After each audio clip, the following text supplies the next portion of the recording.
Hi, everybody. Happy Thursday wherever you happen to be.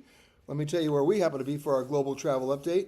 I'm in Detroit at the Shinola Hotel right here in downtown Detroit. 5 buildings, 2 of them quite historic, all the way back to 1913.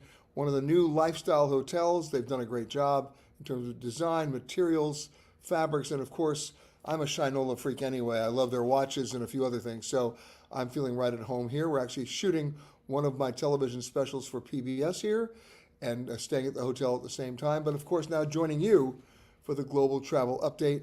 If you have comments or questions, you know how to reach me. Just peter@petergreenberg.com. They'll come in on the stream, and I'll be glad to answer them as we continue the program. But first and foremost, let's talk about the news. Earlier this week, there was a lot of news generated by Joe Biden and Pete Buttigieg as they came up with some new rulemaking for the Department of Transportation, essentially a airline passenger Bill of Rights. It doesn't exist. Every Congress tries to legislate it. It never gets out of committee. But the DOT in rulemaking can actually make it happen, just like they did the old tarmac delay rule. I told you this was coming a couple of months ago after the Southwest Airlines meltdown over the Christmas holidays and other meltdowns last summer. Well, now it's here, and let me tell you what it means and what it may not mean. First, what it means. For the first time, the DOT is making airlines liable. They're basically mandating that if a delay or cancellation is caused under their control, so you can rule out air traffic and weather, but anything under their control, that could be missing a crew member, a pilot shortage, mechanical, a late arriving plane, any of those things and a few others, then they have to compensate you over and above just refunding you the cost of the price of your original ticket. That means accommodations, they're required to do it. Hotel and accommodations, meals, alternate forms of transportation home if other airlines are booked. That includes everything from rental cars to limos to other airlines at much higher prices, especially if it happens to be during a holiday season, and other expenses that might be deemed quote unquote reasonable. We're working on that definition as we speak, but that could include, additional payments to babysitters because you couldn't get home to your kids, or additional payments to dog boarding services because you couldn't get home to your pet, and many other things as well. Southwest Airlines sort of set the precedent for this after they stranded about 2 million passengers over the holidays last year and offered to make reasonable restitution and remuneration, and they have. It's costing Southwest Airlines, by the time all is said and done, about $2 billion.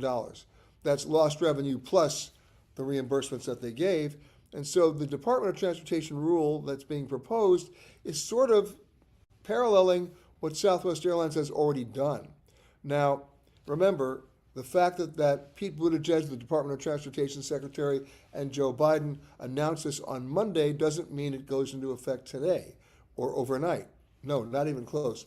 Under federal rules and procedures, there's a 60-day period for public comment, and of course there might even be some hearings before the DOT makes their final rules and they make it part of the Federal Register. Now, what's interesting about that, of course, not surprisingly, the airlines are already lining up to voice their opposition to the deal, claiming, among other things, that majority of the airline delays are caused by air traffic control and weather. And the airlines are technically correct. But when it's under the airline's control, you know how fast it mushrooms, and that's not weather, that's under the airline's control. Guess what? This is what this does. So stay tuned. Because of that 60-day hearing period or public comment period, and then possible hearings after that, we're not going to see this kick in time for summer. So get ready for all the crazy things we've been talking about over the last few weeks, right?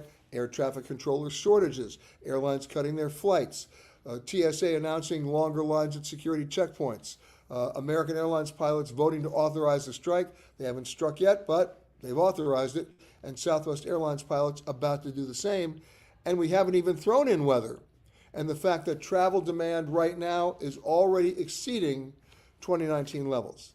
So it's going to be a pretty crazy summer, and get ready for it. But there may be some help along the way by the time we get to fall with these new DOT rules. Now, a few more things I want to share with you.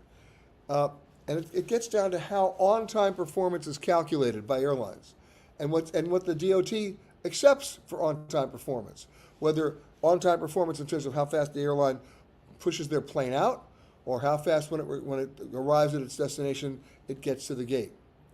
You see, it's not what time the plane lands. It's what time you get to the gate.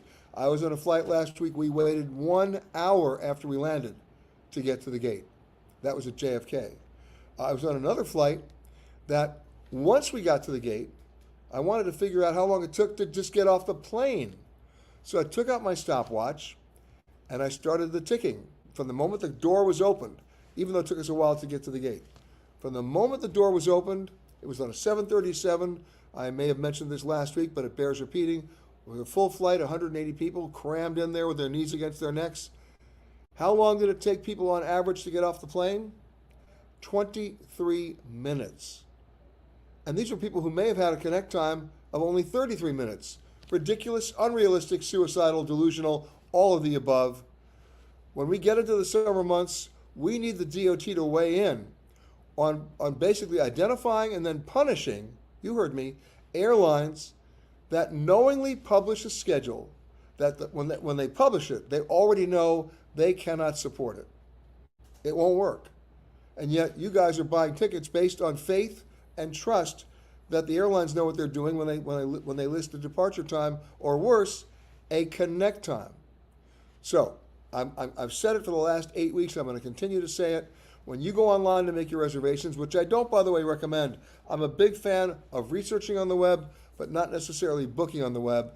And you see a really attractive fare with a flight that has a connection time of 33 or 34 minutes. Why are you going to do that to yourself? Unless you're a masochist. Give yourself 2 hours minimum to make that connecting flight. Because I'm telling you right now, the planes this summer will be chock-a-block. All right? Now, a few more things I want to share with you. And I brought a prop today for this. So get ready for this. This is the fun part. It's about the selling proposition, what's attractive to you in our world of addiction of the airline frequent flyer programs. And the example I'm going to give you is one that involves American, United, Delta, and Spirit. Okay? If you're going from Nashville to Orlando, you can fly on all those airlines. You can fly on American through Charlotte, United through Houston, or, of course, Delta through Atlanta, right? And the average fare that I saw, to prove this example, was about $460 on those three legacy carriers. Spirit was charging $67. All right. Now, of course, they're going to charge you for everything else, so let's throw in two bags. Now we're at $167 versus $460 for the other airlines. That's almost a $300 fare differential. So if I were to fly, let's say, on Delta, I'd be flying knowing that I'm paying almost $300 more. And what am I getting in return other than having to stop in Atlanta on the way? Remember, Spirit's flying nonstop. What am I getting? Here it comes. Mileage that either Delta will not allow me to use or they will allow me to use at a ridiculously high premium. It's not worth it, right? Oh, I get one more thing on the Delta flight. If I'm lucky, I get one, count it, one Biscoff cookie. So let's do the math. If I fly Spirit, let's say I'm going to save $290 real dollars. And for $290, I can go out and buy, are you ready? 100 of these full packages of Biscoffs. See, I brought a prop. Of course, selfishly, you know what's going to happen when I finish talking about this. I'm going to eat every single one of them. But the point that I'm making is, would you rather have, Biscoffs notwithstanding, cash back that you can keep in your pocket, or one Biscoff cookie and mileage you can't use? We are addicted to the mileage programs. They're forming the clinical definition of a fraud. I'm sorry, it is.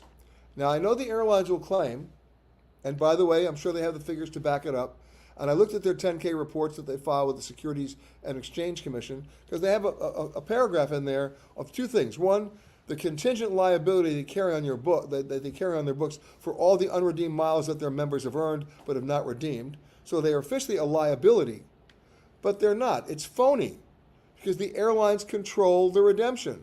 They can carry those on their books forever, and some of them might even expire. Because if the airlines control the redemption, they're not forced to deal with that liability, are they? That's number one.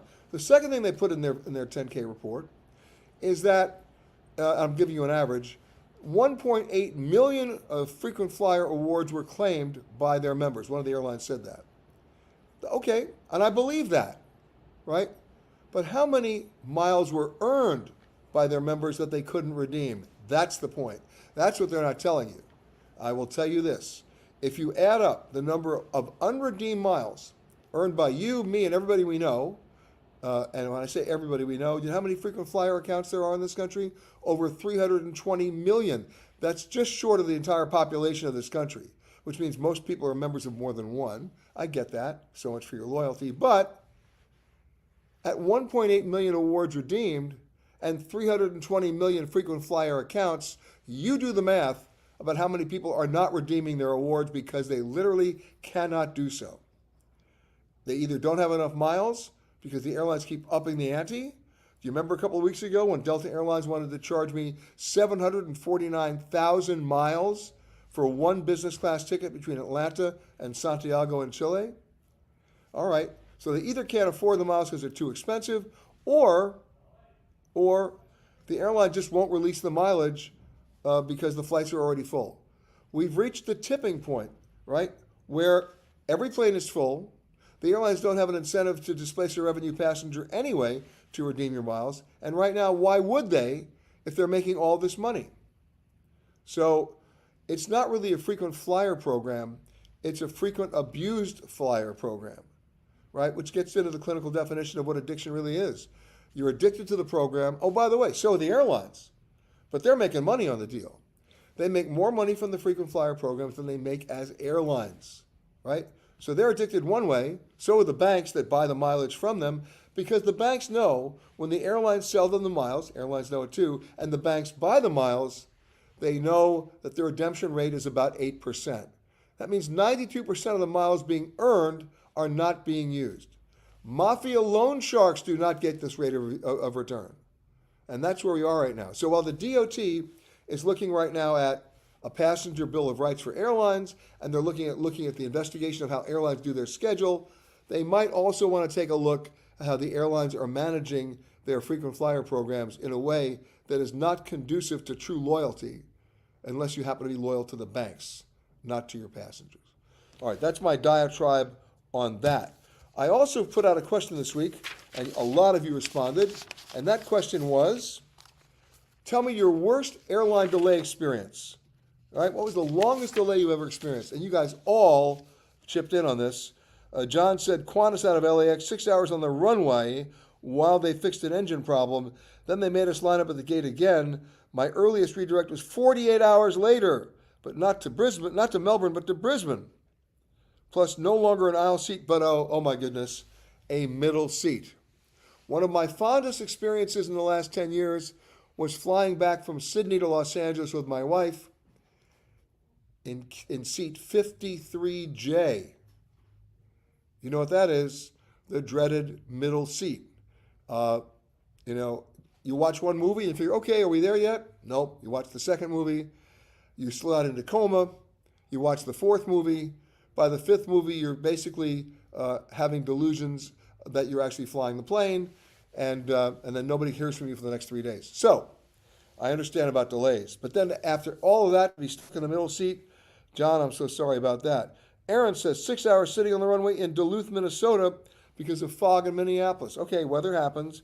Coming back from Hawaii, so we had already been on the plane for 7 hours. Some people begged their way off the plane and rented a car. They made it home before us. Yep, I've done it. Happened to me in Allentown, Pennsylvania. We diverted there because of weather in New York, and I realized the minute we landed, the crew would time out of their legal opportunities. So I rented a car and raced back to New York. All the people who stayed on the plane, they came back a day later. I got to New York 4 hours later. All right, here's one from Barry who said, a 3-hour delay in Vegas, then the flight was canceled. The flight to Cleveland got in at 7 a.m., and my next flight to Boston was at 9 p.m. Wow. All right, hope you enjoyed the airport. My old pal Amir, 36 hours. This is crazy. The longest delay for someone named W. White was 9 hours at DFW for a flight to Phoenix. The plane coming to get us had a mechanical issue the night before. The gate agents blamed weather at the airport where the plane was coming from, where we heard that before. When shown proof of no weather, they gave us no more information. We received nothing from the airline because they stuck to their weather excuse. Another one, a 12-hour delay New Year's Eve, ouch, on ATA, flight, an airline that's no longer flying, from Honolulu to LA. We were told the plane had engine issues and another ATA plane from Chicago was on its way to Honolulu to fly us to LA. New Year's Eve at the airport, how exciting. Okay, Michael says, after being stranded at the, this is good, after being stranded at the Keflavik airport for 2 days, that's in Iceland, I finally got the very last flight out on WOW Air on one of their purple jets. They put us up in Army barracks for those 2 days. And of course, as we know, WOW no longer flies. Here's one from Cindy, 22 hours from Baltimore to Chicago. Okay, at that point, get 3 friends together on the plane, rent a car, and drive. It would be about 13 hours. All right. Here was another one.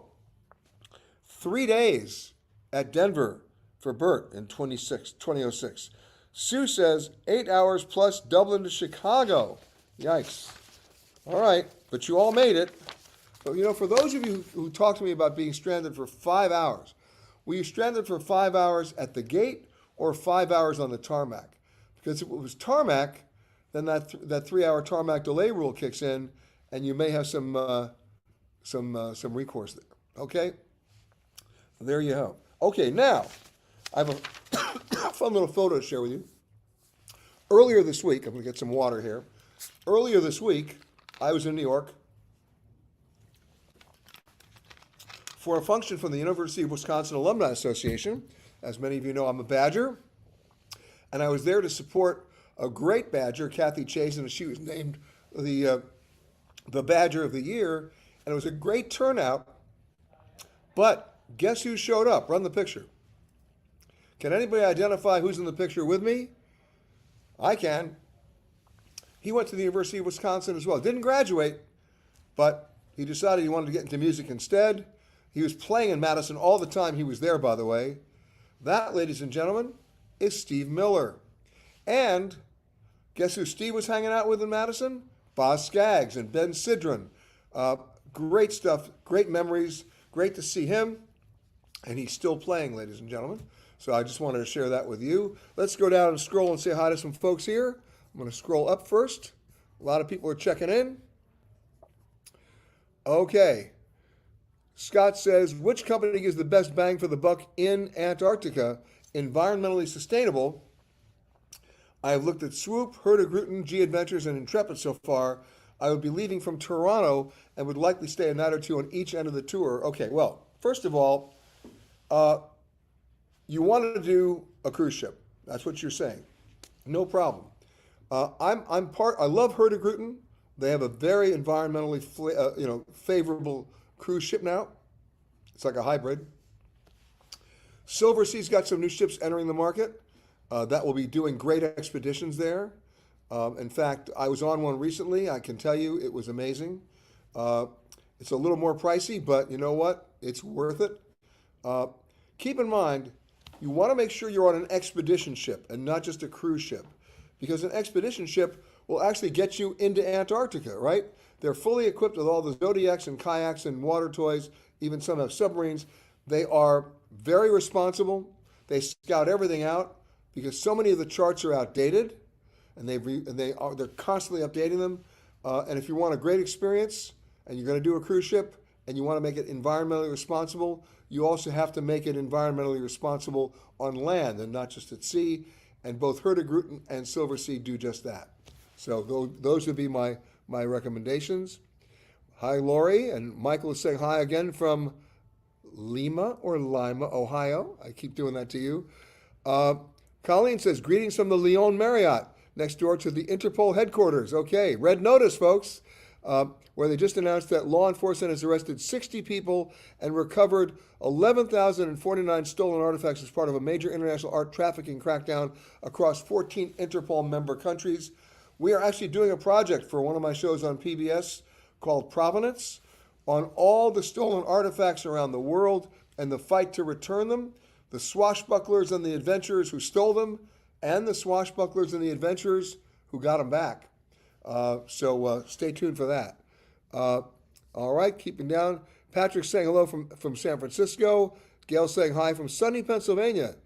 Okay. Jerry says, what's the best travel insurance for the money? Europe and India travel, same trip. Okay, I'm gonna break this up for you. When you guys go online to make a reservation, what you're always seeing is trip cancellation and interruption insurance, and that's one form of insurance so that if your trip is canceled or interrupted, you can get your cost covered. There are a lot of exclusions to those policies, especially the ones that you see online. My always advice is look at it online, opt out of it online, check with your travel agent or travel advisor or an insurance provider directly so you have enough time to look through the language of the policy to see what you're covered for, or worse, what you're not covered for. But there's another kind of insurance that I happen to think is indispensable, and that's medical evacuation and repatriation insurance. There are a number of good companies that do it. Travel Guard does it, MedJet Assist does it. I happen to have MedJet Assist, but they both do a great job. I've had my card for over 25 years, and if there's any wood here, in fact there is, I'm glad I haven't had to use it, but I'm very glad I have it. Again, there are exclusions on those policies as well by age or pre-existing medical conditions, or in many cases, sometimes the destination you're going to, but check that out. All right, Judy says, how likely is it that Southwest will go on strike, and when would this be? Well, here's the way it works. By the way, this also applies to American Airlines. What American Airlines pilots have done already is to vote to authorize a strike so that they can vote for a strike now. But before that has to happen, there's a period of time where it's basically mediation followed by arbitration, and if that doesn't work, even before they can go out on strike, Congress can step in, even the president can step in. It happened once before with Bill Clinton back in the 90s, basically saying it's in the national interest that they're not allowed to strike, and they forced them back into negotiations. So for all intents and purposes, we're talking the fall, all right? All right, Amir says, enjoy Pure Michigan's Shinola Magic. All right, thank you, Amir. Rosalind saying hi. Camilla's saying, cheers from Truth or Consequences, New Mexico. All right. Evelyn's saying, greetings from stormy Denver. Hi. Oh, and Sue is saying hi from sunny Bellingham, Washington. All right. Here we go. Michelle's saying, a family member has to fly from Austin to Fort Lauderdale for a cruise. There's only one nonstop a day into Fort Lauderdale. Is she better off flying into Miami for more options? Well, here's what I would do. You're leaving from Fort Lauderdale. I always say you never fly to the city where the ship is departing from on the same day that the ship is leaving. So have your family member fly the day before, overnight at a hotel in Fort Lauderdale where the distance from the hotel to the ship is about 7 minutes, and you'll be fine. Even if they're late with your bags, you'll still get them in time. That's my advice. All right. Scott saying, hello from Chicago's Union Station, starting my commute home to Plainfield, Illinois. All right. Katrina saying hi from Alabama. Matthew saying hi from Greetings and Syracuse in New York. William saying heading into Frankfurt June 3rd. What's the two most non-tourist real field towns in Black Forest? You know what? I will get that to you, William. Just write me again to peter@petergreenberg.com, and I'll give you a couple of ideas, okay? All right. Hi from the UK, said Jamie. Is it true the days of last-minute deals are over? It is not true. You have to pick and choose carefully. There are still pop-up deals on the internet that are happening as I speak. They may only be up for about 36 hours, but they're worth it. You got to just stay on top of it, because in many cases, you have to book by a certain date, but they're good for the rest of the summer, right? They're just filling incremental seats that they can do. So check those out. The other thing, if you're going, and you're saying you're from the UK, are you looking at the Saturday editions of the London newspapers? Because they have things there for sale that you don't see advertised on the web, and we certainly don't see it advertised on the web in the U.S., so check that out. Jeff is saying, greetings from Carroll, Iowa. Okay. Okay. Taya is saying, I seriously don't know how any airline can knowingly publish a correct time below 1.5 hours. It takes half that just to get off the plane. Well, my point exactly. I agree with you on that. Okay. Okay, Renu says, San Francisco to Ithaca, New York in July, large airport to a regional one. Well, I would do it a different way. Go from San Francisco to New York, spend a day or two in New York, and then take the train. That's how I do it. Okay? Gail's saying, with all your stories about frequent flyer programs, I'm glad I don't belong to any. I don't feel left out at all. Well, I feel left out. All right. Doris, can you enter the UK, London and Dublin, with a one-way ticket? We plan to continue traveling and not sure when we are coming back. Well, here's what I do just to protect yourself, and I do this a lot, all right? And it's not going to cost you any money. Go ahead and buy your one-way ticket, but then buy another one-way ticket, leaving like 3 weeks later, fully refundable. So if they ask to show your return ticket, you can show it, and then just refund it. And then buy the ticket you want when you want to buy it. All right? Okay. Sherry says, what are your thoughts regarding Saudi Arabia having a direct route into Sangster International? Sherry, tell me more. That is one crazy nonstop. Are you sure it's a nonstop? Be interesting to see what kind of plane they're going to be flying, too. Let me know more. All right? Here we go. Lori's saying, I feel the same way about, when the corporate CEOs have their credit card okay for all company tickets, they get the credit card points. Well, I have no problem with that. If I'm working for a company and I'm flying the flight, I should get the miles. A lot of companies try to keep the miles. You know what? Not good. But if I'm going to get the miles, whether I'm flying for the company's bank, dollar or mine, I still need to be able to use the miles to redeem them in an honorable and transparent way. And right now, that is not happening. Okay. All right. Brendan says, love that you are a Badger. I am. And Sean says, wonderful to see Steve Miller. By the way, his music put me through school. And Boz Scaggs, come on. All right. Okay. Lori says, I always add up the cost for baggage and fare and premium seats, and if it's within $50 to $150 of first class, I always take first. Okay, one way to do it. Okay. Gail says, I have noticed in the last several months that when some of my friends go on vacation, they all talked about how terrible the flight was.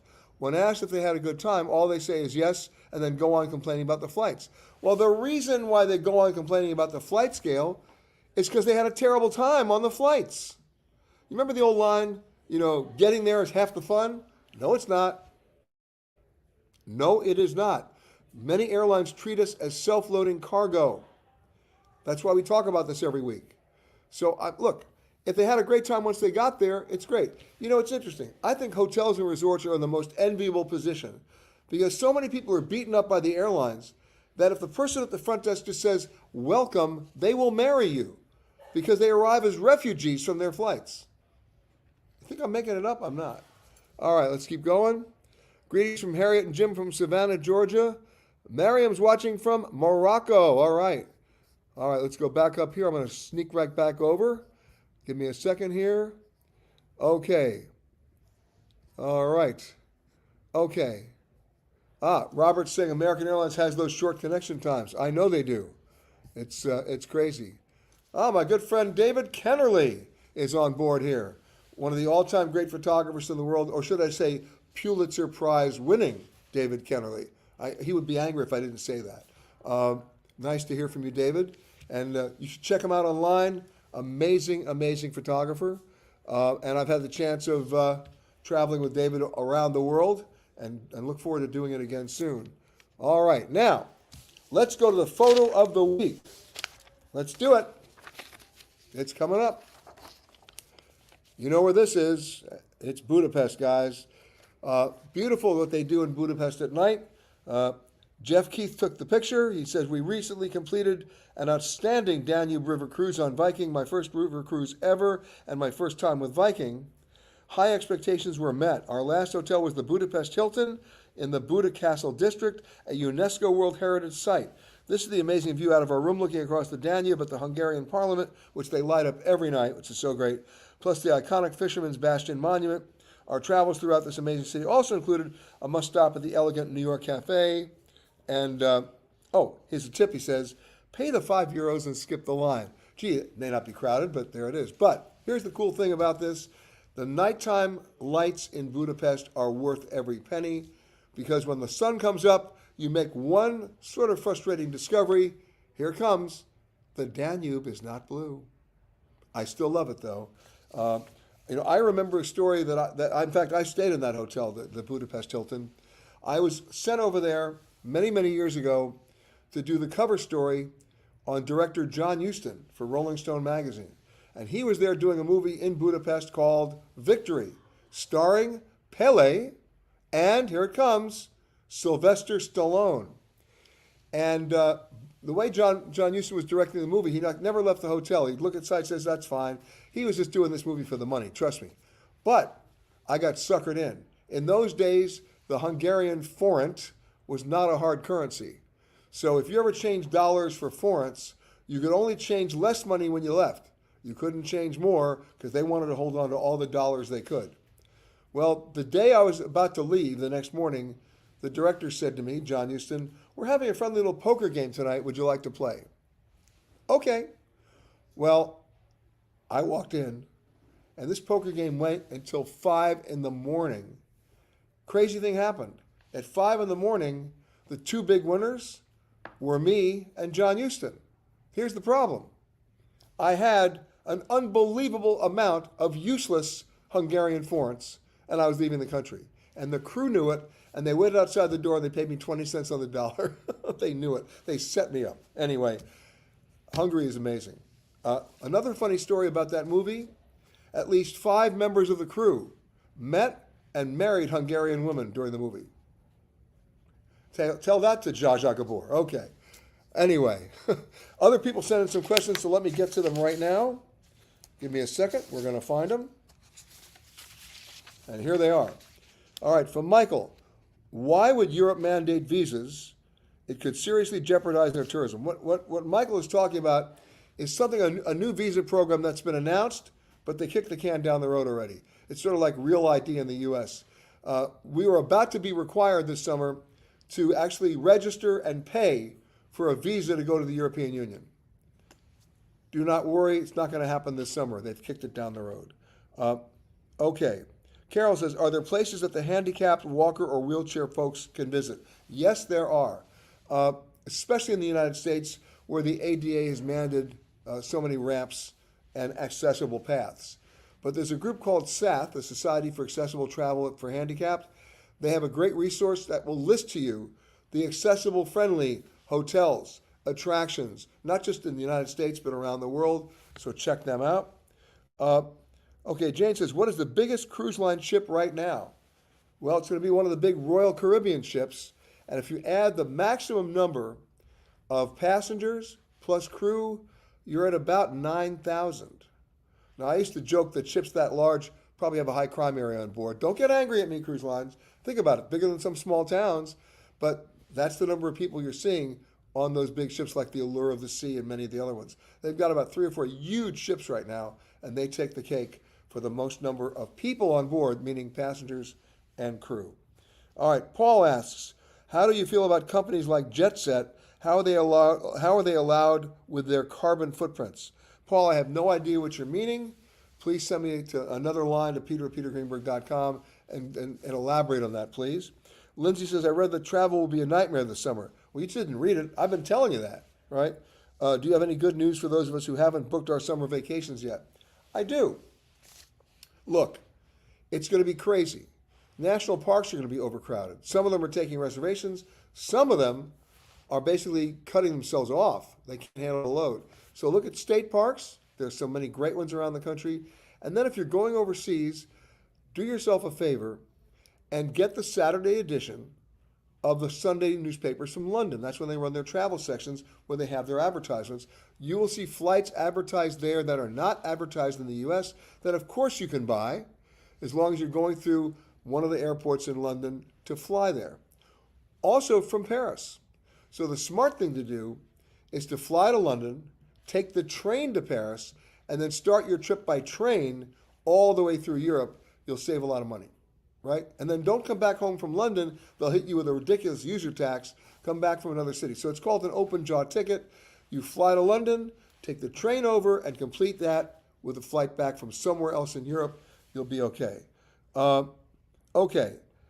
Emily, what are the rental phone options in Paris? Why would you do that?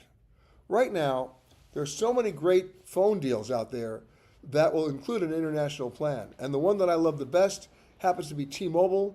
It's good in 120 countries where they're only going to charge you 20 cents a minute to make a phone call. And you're not going to be making that many phone calls anyway. And they'll also give you a lot of free data, which is really what you want for messaging and texting. So that would be my advice. But check it out. Go to AT&T, go to Verizon, see what they're offering as an international plan. And my guess is T-Mobile's got a better deal. Okay? Okay, Janet says, I'm looking to do a safari in Africa on a travel budget. Where do you suggest? There are a lot of great tour operators out there.